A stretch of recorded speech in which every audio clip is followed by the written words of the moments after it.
Welcome back to my channel, students. In this session, I'll be discussing about uptake and transport of mineral ions. Some very important points regarding uptake and transport of mineral ions.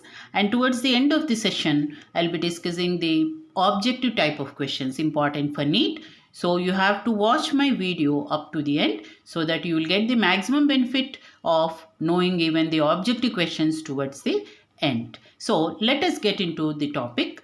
So first, uptake of mineral ions. So what is called uptake? Uptake means absorption of mineral ions from soil to root system. This is called as uptake of mineral ions from soil to root system. So here most of the mineral elements are absorbed actively by roots. By root system, most of the minerals, here the word most is important. Most of the minerals are absorbed actively by root system. Because of two reasons. There are two reasons why they are absorbed actively. First reason, minerals are present as charged particles and cannot move across the cell membrane. Because they are in charged particles, they cannot on their own, they cannot move.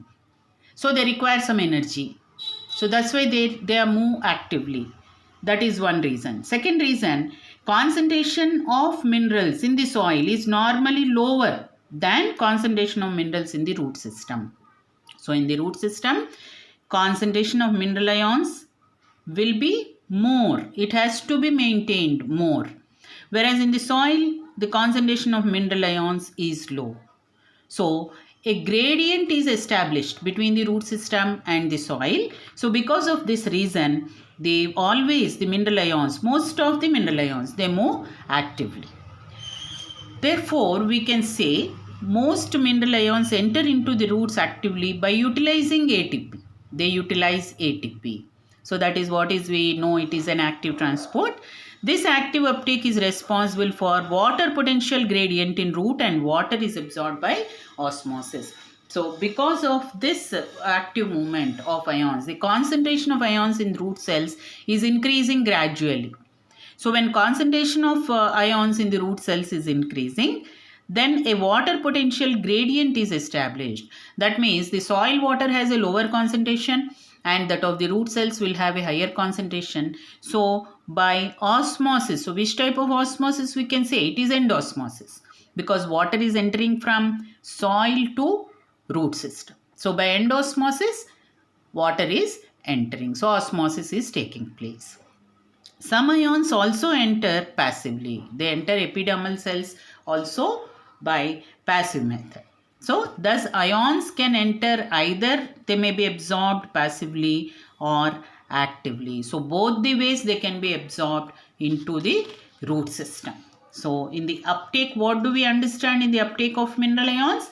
A mineral ions from the soil, they can enter either actively or passively, but mostly the mineral ions they enter actively. Now next, what is the next point regarding the transport? Transport proteins are present in the membrane of endodermal cells. These act as control points. So once the mineral ions come up to the endodermal cells, here I hope you know what is the structure of the root. So you know there is a, I will just show it diagrammatically. So this is the epidermis of the root, epidermis, and root hairs are directly exposed to the soil water. So from the epidermis, the mineral ions will pass through the cortex. From cortex, the next comes the endodermis. So the mineral ions will reach up to the endodermis. So here it is endodermis, endodermal cells. So they start from epidermis, move towards the cortex, and finally they reach endodermis. Endodermis, all the cells are not permeable. The water cannot enter into all the cells. All the cells it cannot enter because of presence of Casparian bands, which are made up of lignosuberin thickenings, that is mainly due to presence of suberin. The endodermal cells will not allow water to pass through. So there are some cells in endodermis called as passage cells. Some cells in endodermis called as passage cells. Through these passage cells, water can enter. Along with that, mineral ions also can enter. And the membranes of those cells, passage cells, because water can enter only through passage cells. So the membrane of those cells, that is passage cells, they consist of some proteins called as transport proteins. And these transport proteins which are present on the membrane of endodermal cells, they act as control points where plant adjusts quantity and type of solute that reach the xylem. So this is very, very important point. So by the time the mineral ions reach the endodermis, they are checked by these control points. That is, these are proteins. How they are checked? Certain quantity and which type of solute should enter, whether it is an anion or cation, which type of solute should reach the xylem, that is decided by these control points, that is proteins which are present in the endodermal cells. Now the root endodermis has a layer of suberin, so it can actively transport in one direction only. So here once the mineral ions pass, they pass only in one direction. In the reverse direction, they cannot pass. They are coming from epidermis, cortex, endodermis. Then they enter finally into, after endodermis, they enter the vascular bundles. So water enters into xylem. So this is the path. When we have to give a path here, how do we start with? We start first with the epidermis. We start first with epidermis and then with the cortex, then endodermis. Finally, it reaches the xylem. So in that sequence, we can give the movement of mineral ions. So here, so I'll write the sequence. I will write the sequence here. So first we will start with epidermis. So first here epidermis. After epidermis, they should enter into cortex. They should enter into cortex. And after cortex, they should enter into endodermis, where control points are present. From endodermis, enter into xylem. So this is the sequence in which the mineral ions are absorbed, uptake. Uptake means they are absorbed. So that is what is the uptake of mineral ions. Now let us see what is the translocation of mineral ions. Translocation of mineral ions. So after ions enter into the xylem, once they enter into the xylem, I told you up to xylem we call it as uptake of mineral ions from epidermis of root. From epidermis of, here you write from the epidermis of root epidermis, cortex, endodermis, xylem. So once they are up to xylem, this is called uptake. Once the uptake is over, then next comes what is called as a translocation. So in translocation of mineral ions, what do we find? The ions after entering into the xylem, either actively or passively, they reach the stem and other parts due to transpiration. This is called as translocation. So after entering into the xylem, they are taken upwards towards the other parts of the plant like stem and leaves. Then you call it as a transpiration. Through transpiration, this process is called translocation of minerals. So just like in the previous topic, phloem transport, we discussed source and sink. Here also we can give the concept of source and sink. So chief sinks are, sink means where the mineral has to reach. Then what should be the source here? From xylem. Here source we can give is from the xylem, of root. From the xylem of root, it is the source. So from this source, the chief sinks are where the minerals have to reach: apical and lateral meristems, young leaves, developing fruit, seeds and flowers, and some storage organs. So here the minerals have to reach. That is called as a translocation. So how is they reach the mineral ions? With the help of transpiration. Transpiration, it causes the upward pull of water. Upward pull. So due to this upward pull, the mineral ions will be moving towards the storage organs. Now, next point here is unloading of mineral ions take place at fine vein endings through diffusion and active uptake by these cells. These vein endings are those which are present near the leaf margins. Vein endings are present near the leaf margins. These are the fine veinlets. In leaf margin, we can say these are the fine veinlets which are present near the leaf margin. So, when the mineral ions have to reach these veinlets, fine vein endings, how do they reach? Through diffusion. Diffusion is due to difference in concentration. And these cells, once they reach the vein endings, they take by active uptake. By active uptake, they absorb these mineral ions. That process is called as unloading of mineral ions. So, unloading term we use here when the minerals reach up to vein endings.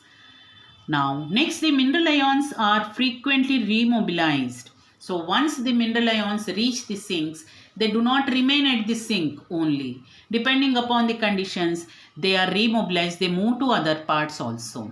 So, how are they remobilized, or when are they remobilized? First condition or first situation where they are remobilized is in older or senescent parts. Older or senescent means same. Older, senescent means also the old. Both are same.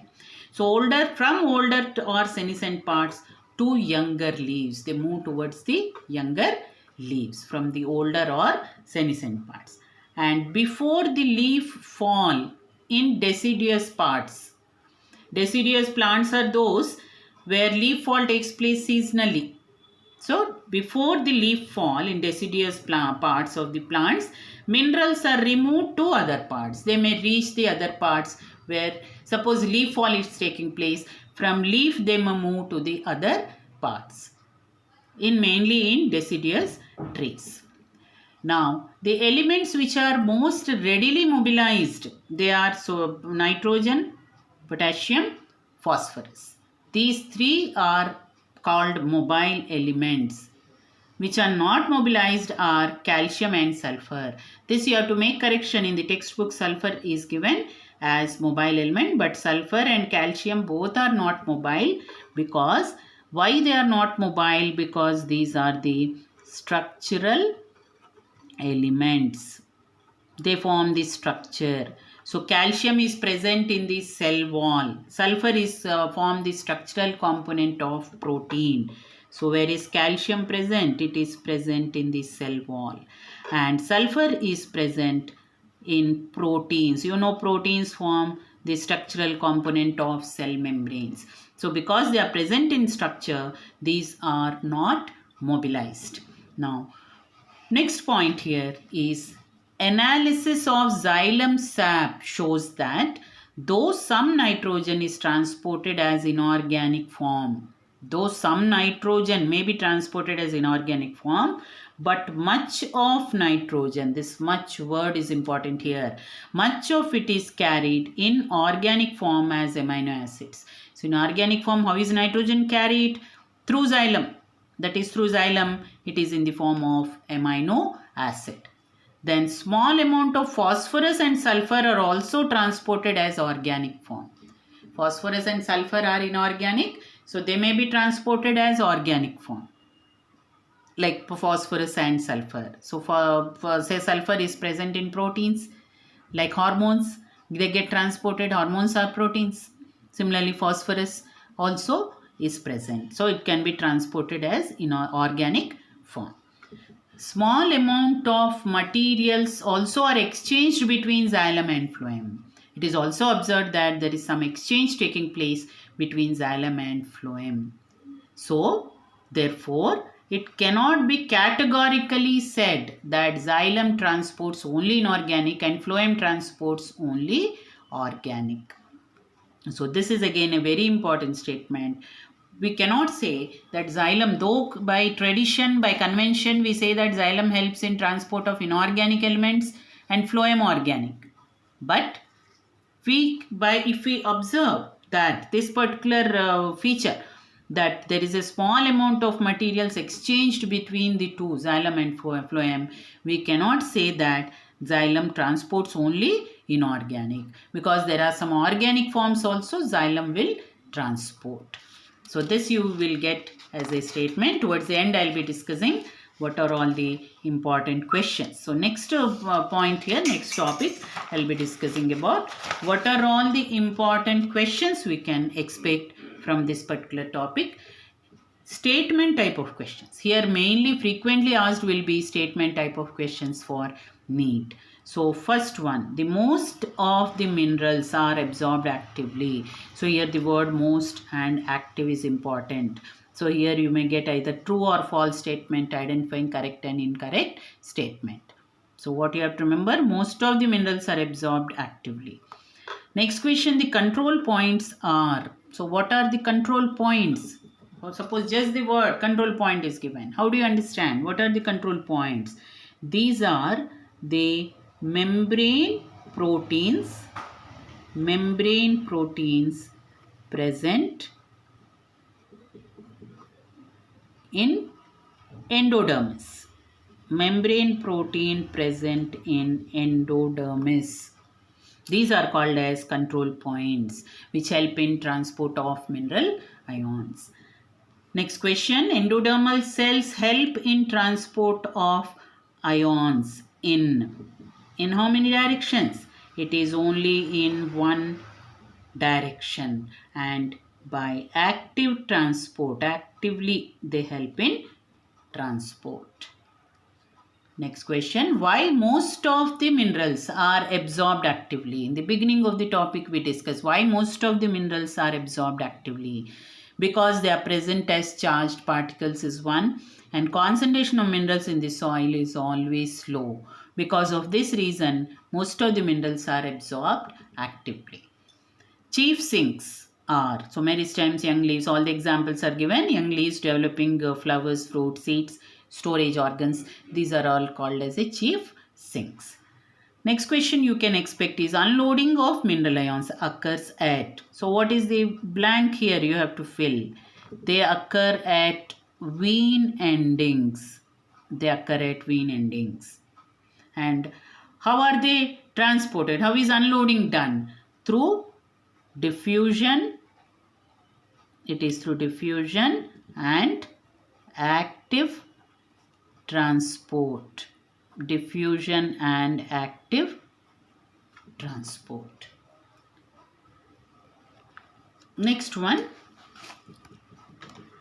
the elements which are mobile elements, nitrogen, phosphorus, potassium. And what are immobile elements? Calcium and sulfur. Just a while ago we discussed what are the reasons. Most of the nitrogen is carried in. Most of the nitrogen is carried in. Which form it is carried? In the organic form. And as how it is carried? In the form of amino acids. In the form of amino acids. Small amount of phosphorus and sulfur are carried in. How is it carried? In the organic form. It cannot be said categorically that xylem transports only inorganic nutrients and phloem only organic, because, so what is the reason here? We can give that some exchange of materials take place. Some exchange of materials take place take place between xylem and phloem. Some exchange of material takes place between xylem and phloem. So these are the important questions, children, which we can get from this topic. So I hope this session is useful to you. So my next video, I'll be continuing with the next topic in physiology. We will do some important topics in mineral nutrition. So if those who have not yet subscribed, please subscribe my channel so that you will be getting all the notifications in future. Thank you very much, children. Study very well. Have a good day.